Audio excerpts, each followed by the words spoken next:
ओम नमो भगवते वासुदेवाय नमः। प्रिय श्रोतागण, आप सभी को सफला एकादशी व्रत की हार्दिक शुभकामनाएं। पौष मास के कृष्ण पक्ष की पावन सफला एकादशी केवल एक तिथि नहीं, बल्कि जीवन को सफलता, शांति और श्री हरि की कृपा से भर देने वाला दिव्य अवसर है। यह वह व्रत है जिसमें भगवान विष्णु अपने भक्तों की छोटी सी भक्ति से भी अत्यंत प्रसन्न हो जाते हैं। कहा जाता है कि जो श्रद्धालु इस दिन सच्चे मन से व्रत रखकर हरि नाम का स्मरण करते हैं, रात्रि को प्रभु के लिए जागरण करते हैं, उसके जीवन की सभी असफलताएं स्वयं ही मार्ग छोड़ देती हैं और जीवन में नई आशा का सूर्योदय होता है। यह एकादशी पापों का क्षय, कष्टों का नाश और मनोकामनाओं की पूर्ति करने वाली मानी जाती है। सफला एकादशी हमें सिखाती है कि यदि भक्ति सच्ची हो तो टूटा हुआ भाग्य भी संवर सकता है।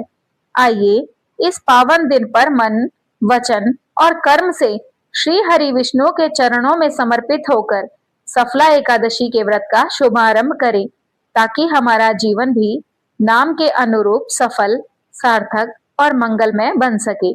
एक बार महाराज युधिष्ठिर ने पूछा, हे जनार्दन, पोष कृष्ण एकादशी का क्या नाम है? उस दिन कौन से देवता का पूजन किया जाता है और उसकी क्या विधि है? कृपया आप मुझे बताएं। भक्त वत्सल भगवान श्री कृष्ण कहने लगे कि हे धर्मराज, मैं तुम्हारे स्नेह के कारण तुमसे कहता हूँ कि एकादशी व्रत के अतिरिक्त मैं अधिक से अधिक दक्षिणा पाने वाले यज्ञ से भी प्रसन्न नहीं होता।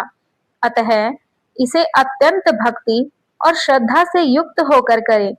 हे राजन, द्वादशी युक्त पोष एकादशी का महात्म्य तुम एकाग्रचित होकर सुनो। इस एकादशी का नाम सफला एकादशी है।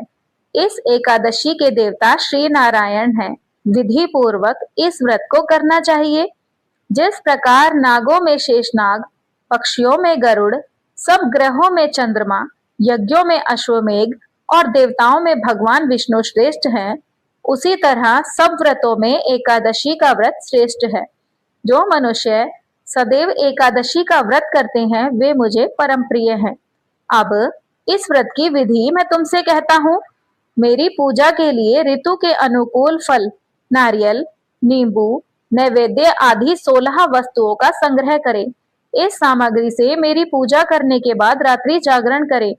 इस एकादशी के व्रत के समान यज्ञ, तीर्थ, दान, तप तथा दूसरा और कोई व्रत नहीं है। 5000 वर्ष तप करने से जो फल मिलता है, उससे भी अधिक सफला एकादशी का व्रत करने से मिलता है। हे राजन, अब आप इस एकादशी की कथा सुनिए। चंपावती नगरी में एक महिष्मान नाम का राजा राज्य करता था। उसके 4 पुत्र थे। उन सब में लुम्पक नाम वाला बड़ा राजपुत्र महापापी था। वह पापी सदा पर स्त्री और वैश्यागमन तथा दूसरे बुरे कर्मों में अपने पिता का धन नष्ट किया करता था। सदैव ही ब्राह्मण, देवता, वैष्णवों की निंदा किया करता था। जब राजा को अपने पुत्र के ऐसे कुकर्मों का पता चला, तो उन्होंने उसे अपने राज्य से निकाल दिया। तब वह विचारने लगा कि अब मैं कहाँ जाऊं और क्या करूं। अंत में उसने चोरी करने का निश्चय किया। दिन में वह वन में रहता और रात्रि को अपने पिता की नगरी में चोरी करता तथा प्रजा को तंग करता और उन्हें मारने का कुकर्म करता। कुछ समय पश्चात सारी नगरी भयभीत हो गई। वह वन में रहकर पशु आदि को मारकर खाने लगा। नागरिक तथा राज्य के कर्मचारी उसे पकड़ लेते, किंतु राजा के भय से छोड़ देते। वन में एक अति प्राचीन विशाल पीपल का वृक्ष था। लोग उसकी भगवान के समान पूजा करते थे। उसी वृक्ष के नीचे वह महापापी लुम्पक रहा करता था। इस वन को लोग देवताओं की क्रीड़ा स्थली मानते थे।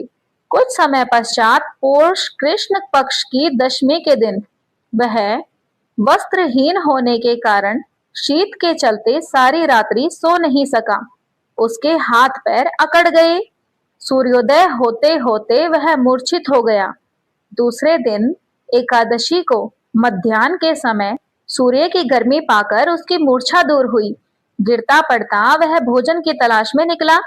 पशुओं को मारने में अब उसका शरीर समर्थ नहीं था, अतः वह पेड़ों के नीचे गिरे हुए फलों को उठाकर वापस उसी पीपल के वृक्ष के नीचे आ गया।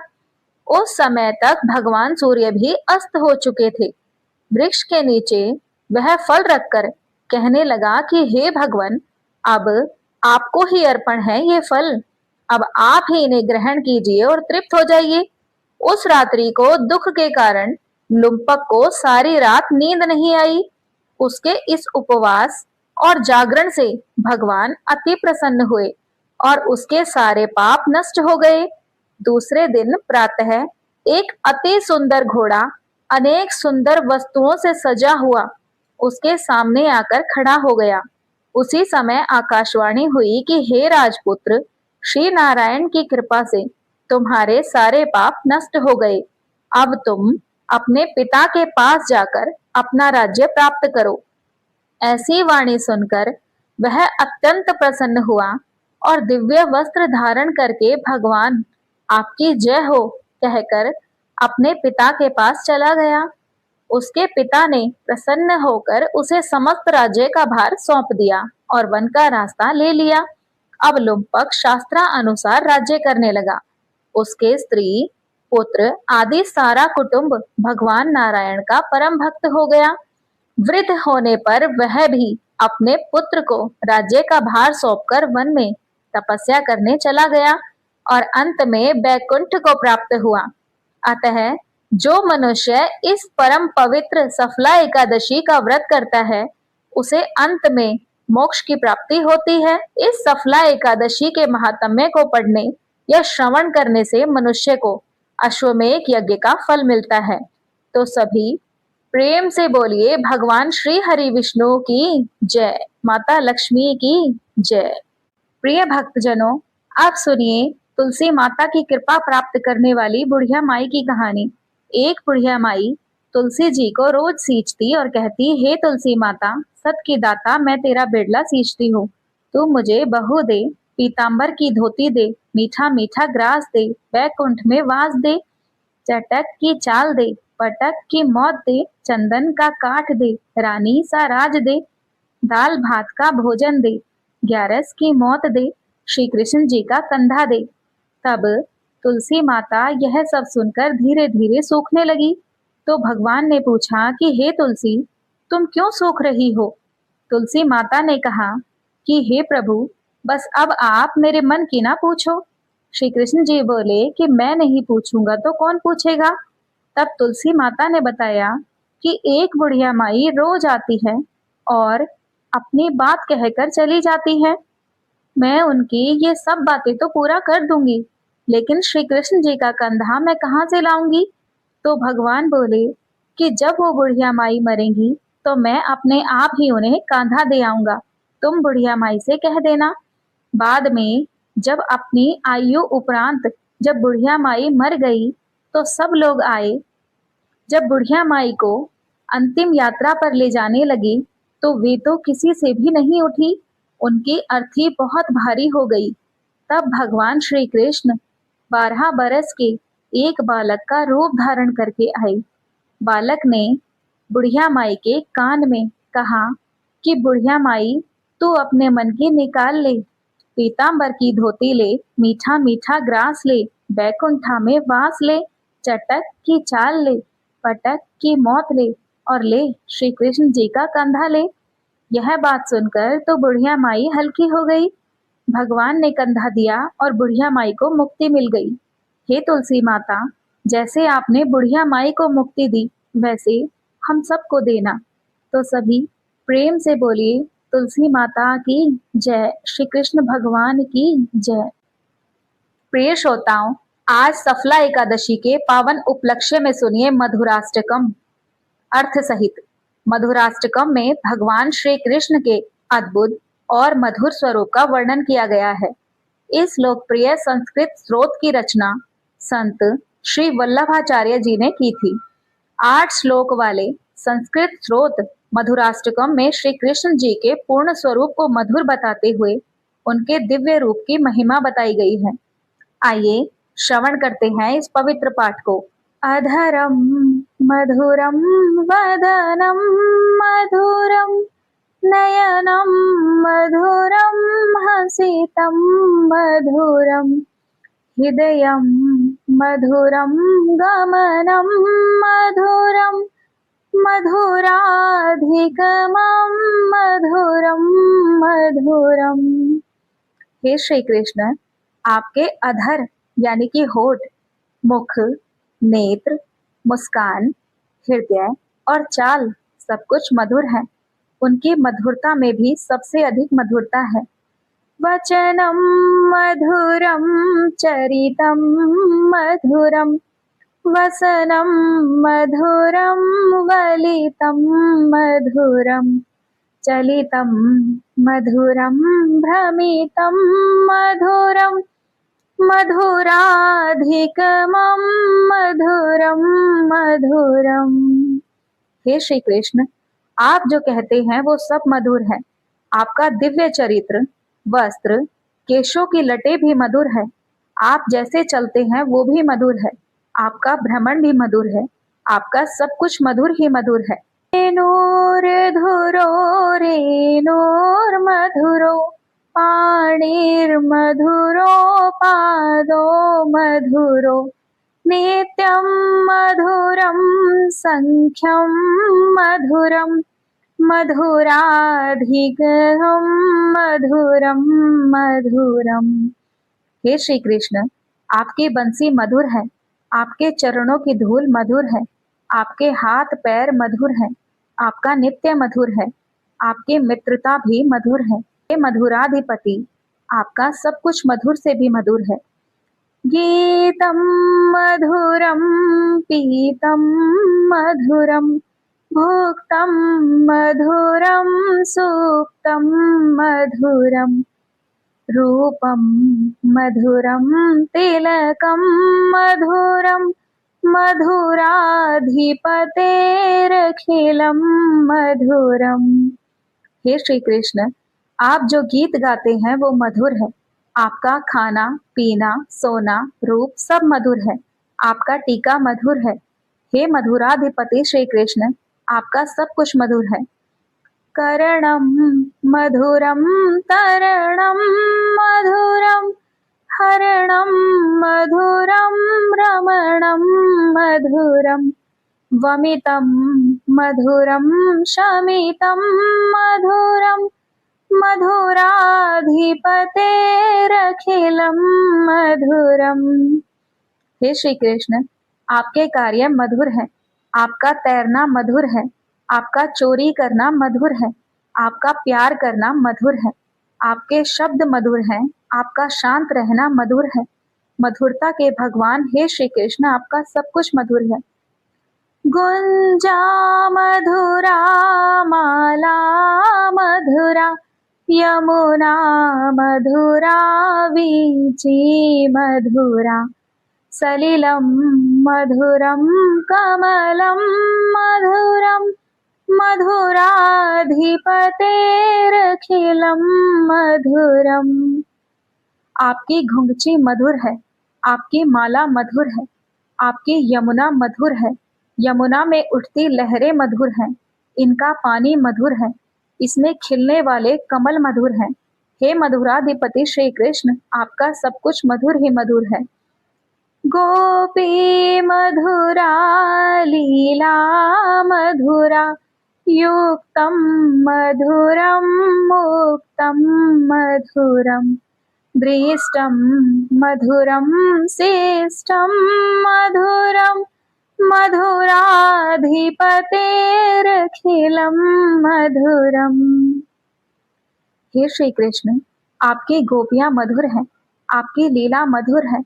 आप उनके साथ मधुर हैं। आप उनके बिना मधुर हैं।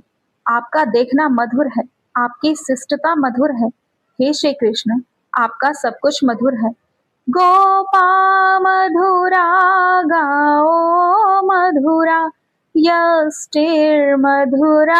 सृष्टिर्मधुरा दलितं मधुरं फलितं मधुरं मधुराधिपतेरखिलं मधुरम। आपके गोप मधुर हैं, आपकी गायें मधुर हैं, आपकी छड़ी मधुर है, आपकी सृष्टि मधुर है, आपका विनाश करना मधुर है, आपका वर देना मधुर है। हे मधुरता से भी भरे श्री कृष्ण, आपका सब कुछ मधुर ही मधुर है। जैसा कि आपने देखा कि मधुराष्टम में 8 श्लोक और प्रत्येक श्लोक में मधुर शब्द बार बार आता है, जो श्री कृष्ण के रूप की मधुरता और दिव्यता को सामने रखता है। इस स्तोत्र का भाव बहुत सरल और मधुर है, इसे सुनते ही मन आनंदित हो जाता है। तो सभी प्रेम से बोलिए भगवान श्री कृष्ण की जय। अब सुनिए एकादशी माता की आरती। ओम जय एकादशी माता, विष्णु पूजा व्रत को धारण कर शक्ति मुक्ति पाता। तेरे नाम गिनाओ देवी भक्ति प्रदान करनी, गण गौरव की देनी माता शास्त्रों में वर्णी। ओम जय एकादशी माता, विष्णु पूजा व्रत को धारण कर शक्ति मुक्ति पाता। मार्गशीर्ष के कृष्ण पक्ष की उत्पन्ना विश्व तारिणी जनमी, शुक्ल पक्ष में होए मोक्षदा मुक्तिदाता बन आई। ओम जय एकादशी माता, विष्णु पूजा व्रत को धारण कर शक्ति मुक्ति पाता। पोष के कृष्ण पक्ष की सफला नामक है, शुक्ल पक्ष में होए पुत्रदा आनंद अधिक रहे। ओम जय एकादशी माता, विष्णु पूजा व्रत को धारण कर शक्ति मुक्ति पाता। नाम षट तिला माघ मास में कृष्ण पक्ष आवे, शुक्ल पक्ष में जया कहावे विजय सदा पावे। ओम जय एकादशी माता, विष्णु पूजा व्रत को धारण कर शक्ति मुक्ति पाता। विजया फागुन कृष्ण पक्ष में शुक्ला आमल की, पाप मोचनी कृष्ण पक्ष में चैत्र महाबली की। ओम जय एकादशी माता, विष्णु पूजा व्रत को धारण कर शक्ति मुक्ति पाता। चैत्र शुक्ल में नाम कामदा धन देने वाली, नाम वरुथनी कृष्ण पक्ष में बैसाख महावाली। ओम जय एकादशी माता, विष्णु पूजा व्रत को धारण कर शक्ति मुक्ति पाता। शुक्ल पक्ष में होए मोहिनी अपरा ज्येष्ठ कृष्ण पक्षी, नाम निर्जला सब सुख करनी शुक्ल पक्ष रखी। ओम जय एकादशी माता, विष्णु पूजा व्रत को धारण कर शक्ति मुक्ति पाता। योगिनी नाम आषाढ़ में जानो कृष्ण पक्ष करनी, देव शयनी नाम कहायो शुक्ल पक्ष धरनी। ओम जय एकादशी माता, विष्णु पूजा व्रत को धारण कर शक्ति मुक्ति पाता। कामिका श्रावण मास में आवे कृष्ण पक्ष कहिए, श्रावण शुक्ला होए पवित्रा आनंद से रहिए। ओम जय एकादशी माता, विष्णु पूजा व्रत को धारण कर शक्ति मुक्ति पाता। अजा भाद्रपद कृष्ण पक्ष की परिवर्तिनी शुक्ला, इंद्रा आश्विन कृष्ण पक्ष में व्रत से भव सागर निकला। ओम जय एकादशी माता, विष्णु पूजा व्रत को धारण कर शक्ति मुक्ति पाता। पापांकुशा है शुक्ल पक्ष में आप हरनहारी। रमा मास कार्तिक में आवे सुखदायक भारी।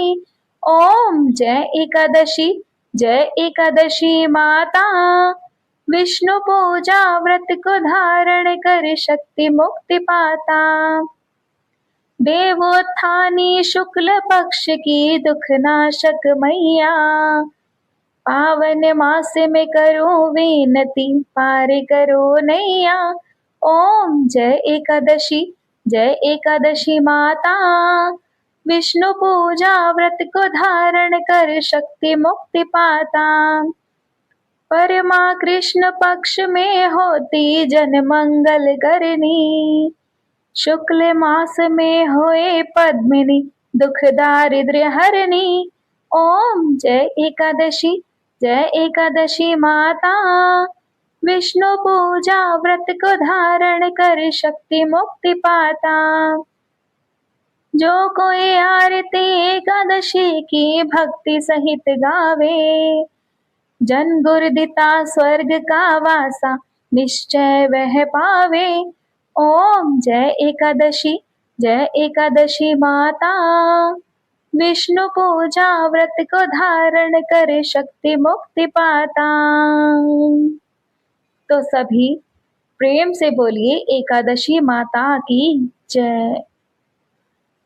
प्रिय श्रोताओं, यदि आज की यह पावन कथा आपको हृदय स्पर्शी लगी हो तो कृपया इसे लाइक कीजिएगा, अपने मित्रों व परिवारजनों के साथ शेयर कीजिएगा और आपके अपने YouTube चैनल कथा सुख को सब्सक्राइब करना न भूलिएगा।